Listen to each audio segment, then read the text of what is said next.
Banyak pertanyaan terkait dengan ibu hamil dan menyusui yang tidak mampu berpuasa di bulan Ramadan. Apakah mereka mengkodok puasa atau membayar fidyah atau mengkodok sekaligus membayar fidyah? Ada beberapa pendapat ulama terkait dengan hal ini. Adapun kami memilih pendapat ulama sebagai berikut.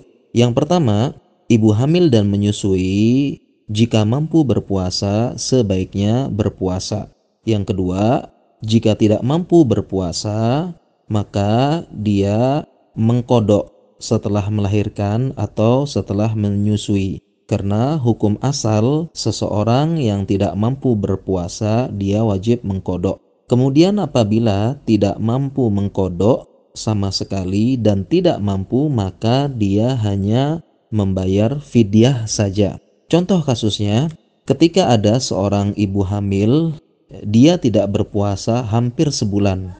Mungkin karena mual muntah hebat atau morning sickness. Jadi dia punya hutang puasa hampir sebulan. Maka ibu ini dia berusaha untuk mengkodoknya ya, setelah melahirkan.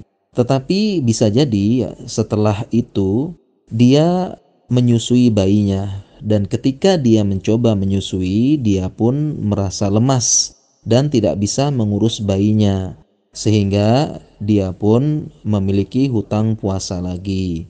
Dan ketika dia mencoba mengkodok ternyata tidak mampu ya, sehingga dia mempunyai hutang yang sangat banyak dari puasa tersebut. Bisa kita bayangkan contoh kasus dari ibu ini. Pertama, di tahun pertama dia tidak puasa sebulan karena mual muntah. Di tahun selanjutnya dia pun tidak mampu berpuasa karena menyusui. Kemudian di tahun berikutnya lagi karena menyusui 2 tahun dia pun punya hutang puasa. Belum lagi di tahun selanjutnya dia hamil lagi, sehingga bisa jadi hutang puasanya 2, 3, atau 4 bulan.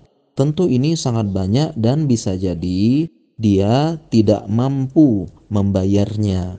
Bahkan beberapa wanita saja yang memiliki hutang puasa beberapa hari atau beberapa pekan ini terasa berat membayarnya karena berkhidmat kepada suami mereka dan berbagai macam urusan rumah tangga.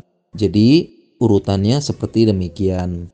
Kami bacakan ya dalil bolehnya ibu hamil dan menyusui mengkodok puasa sebagaimana hadis Nabi SAW, innallaha wada'a anil musafiri nisfas sholah wasauma anil hubla wal murdi.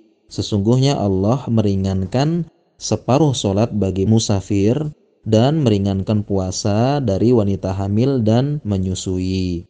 Demikian juga dalil bolehnya membayar fidyah bagi ibu hamil dan menyusui setelah mencoba mengkodok dan tidak mampu.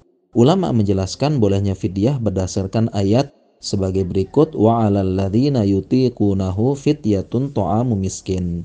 Dan wajib bagi orang-orang yang berat menjalankannya, tidak bisa berpuasa, itu membayar fidyah, memberi makan orang miskin. Dan Al-Mawardi menukil pendapat ahli tafsir Ibnu Abbas dan Mujahid bahwa yang termasuk dalam ayat ini boleh membayar fidyah adalah ibu hamil dan menyusui. Demikian, semoga bermanfaat.